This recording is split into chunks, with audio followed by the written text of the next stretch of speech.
Now, after months of rebuilding following the April explosion of the Starship system's first test flight, SpaceX is set for its next attempt. The mega rocket, the most powerful launch vehicle ever built, is set to lift off at midnight Australian Eastern Daylight Time this evening. For more, I'm joined by astrophysicist and cosmologist at ANU, Brad Tucker. Brad, look, this is a huge day for Elon Musk, isn't it? In fact, I saw a tweet from him earlier. He said preparing for launch on Saturday with a picture of that mega rocket with the beautiful background. It looked really terrific. Are they ready? That's the question. Yeah, look, as you said, it's been 6 months of redesign, both of the rocket and the launch pad, because back in April when they had that first test flight, the rocket did reach 40 kilometers. They had problems with the rocket separating. It tumbled. They had the abort system, but there was also problems with the design on the launch pad, and notoriously had bits of launch pad travel kilometers away. So they had essentially a redesign of both the ground and the rocket. They've been nominally ready to go. They've been waiting for their approvals from the FAA, and now got it. They were looking actually at last night, but they did want to replace a part. So now, as you said, going for tonight. So, they are building up. They are ready to go. Will they reach launch time in 6.5, 7 hours from now remains to be seen. We're all hopeful they do, though.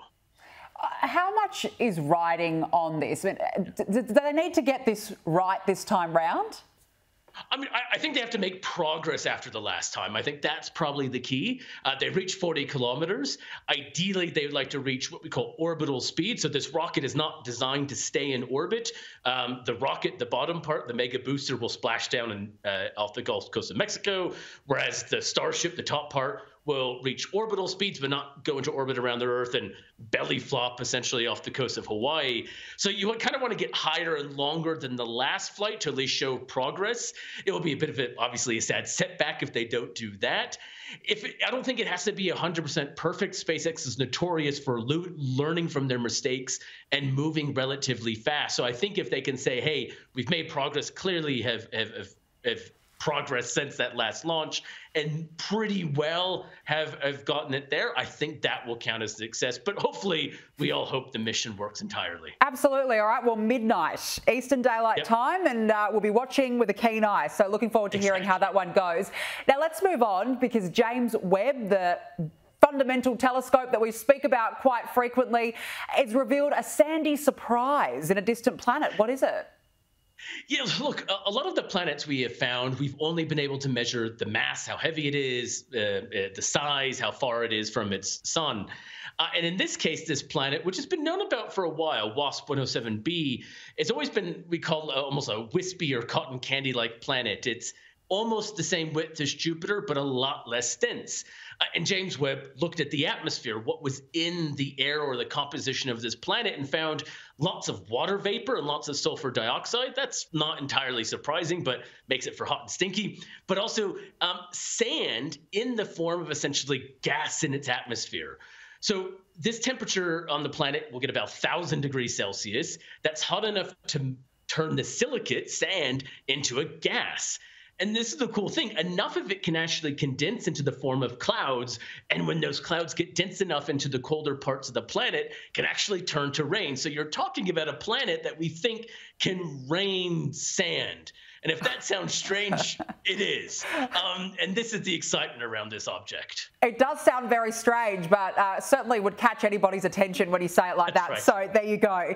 Now, this is interesting because a new explosion that's apparently hard to explain, but luckily we've got you here to do that explaining. But it's been labelled as a phenomenon that's been named after none other than the Aussie Tasmanian Devil, Brad. Exactly. So we call these objects luminous blue fast optical transients, which is a mouthful way of saying something very bright, pretty blue, but only lasts for a short period of time. And when the very first one of these objects was discovered back in 2018, the object was labeled 2018 COW, or the cow. So when this new one, 2022 TSD, came about, we said, hey, that kind of sounds like Tasmanian Devil in a very contrived way. But the exciting bit of it is it's a very powerful explosion that is erupting dozens of times. So what's going on is this thing is releasing more energy than 100 billion stars, and doing this on the scale of sometimes a few days or a few weeks. And it's done this over a dozen times. We don't really know what are powering these objects. There's only a handful that we've discovered. Something very energetic must be driving all of this energy to go out into space. And it's an entirely new class of explosion where we only have a handful of them. So every one is quite unique. So luckily, this one was discovered relatively early, and lots of different telescopes looking radio waves, optical colors, and even gamma rays have studied this to hopefully give us some clues down the road of what may be causing this space Tasmanian Devil. The Tassie Devil explosion. Who would have thought? There you go. Fascinating. Just finally, Brad, now astronauts have dropped a tool bag during a spacewalk. Was this on purpose? No, and it's caused a little bit of a grief. So when you're doing a spacewalk, they can last for quite a few hours, sometimes even 8 hours. And you do have tools. You have screwdrivers and spanners and things like that. And this tool bag, as you're kind of seeing a snapshot of it here, had a few of those tools as they were doing some upgrades on the outside of the space station. Now, the problem is now, if you're on a work site or doing some DIY at home, when you drop it, you just pick it up. In space, it slowly drifts away in orbit. And if it traveled just a little bit too far, which it did, they would actually need some sort of propulsion to go out and recover it, which is fairly costly, fairly time-consuming, and not really practical. So this tool bag is now drifting in space, floating around the Earth and orbiting at 25,000 kilometers an hour, essentially as a piece of space junk. Now, you don't have to worry about a screwdriver landing on your head, but eventually it will burn up in the Earth's atmosphere. And it just kind of highlights the difficulties of space. And also, when we talk about space junk, this stuff floating around the Earth that we can't control, sometimes it may even be a screwdriver. Well, good to hear that we won't be having a screwdriver falling from space onto Earth. So thank goodness for that, Brad. Exactly. Always good to speak with you. Have a good weekend. Thanks for joining us this afternoon.